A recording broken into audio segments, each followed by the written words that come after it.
आघाडीच्या ऑटोमोबाईल कंपन्यांपैकी एक असलेल्या BMWनं नवीन हायब्रिड कार भारतात लॉन्च केली आहे। या कारचं लॉन्चिंग मास्टर ब्लास्टर सचिन तेंडुलकरच्या हस्ते करण्यात आलं।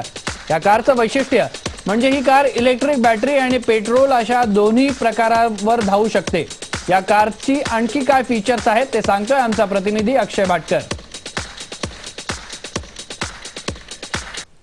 BMW ने एक नवीन आणि अतिशय वेगळी अशी टेक्नॉलॉजी घेऊन एक नवीन कार लॉन्च केलेली आहे। ती आहे BMW i8। BMW i8 चं मॉडेल आपण बघतोय। अतिशय वेगळी टेक्नॉलॉजी असलेली ही अतिशय वेगळे डिझाइन असलेली देखील कार आहे, कारण की ही कार जी आहे ती हायब्रिड कार आहे।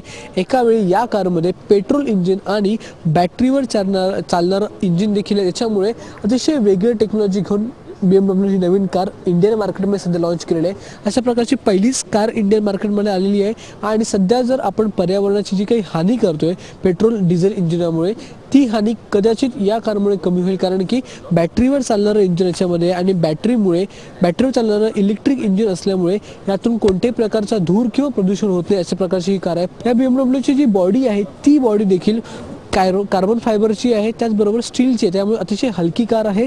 आणि त्यातलं महत्त्वाचं फीचर म्हणजे एकदा की ही बॅटरी चार्ज केली त्याच्यानंतर 35 किलोमीटरपर्यंत ही गाडी जाऊ शकते। सगळ्यात जास्त मायलेज देणारी ही गाडी आहे आतापर्यंतची आणि 47 किलोमीटर पर लिटर अशा जास्त मायलेजच्या कारची सध्या भारतीय मार्केटमध्ये आवश्यकता आहे।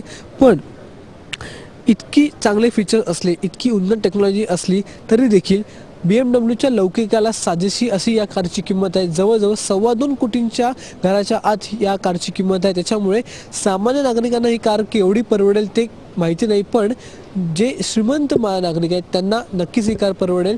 आणि प्रदूषण कमी करायचं असेल तर अशाच प्रकारच्या उन्नत टेक्नॉलॉजी सध्या भारताला आवश्यकता आहे। कॅमेरामन हरीश बोरकरसह अक्षय भाटकर, मी मराठी, मुंबई।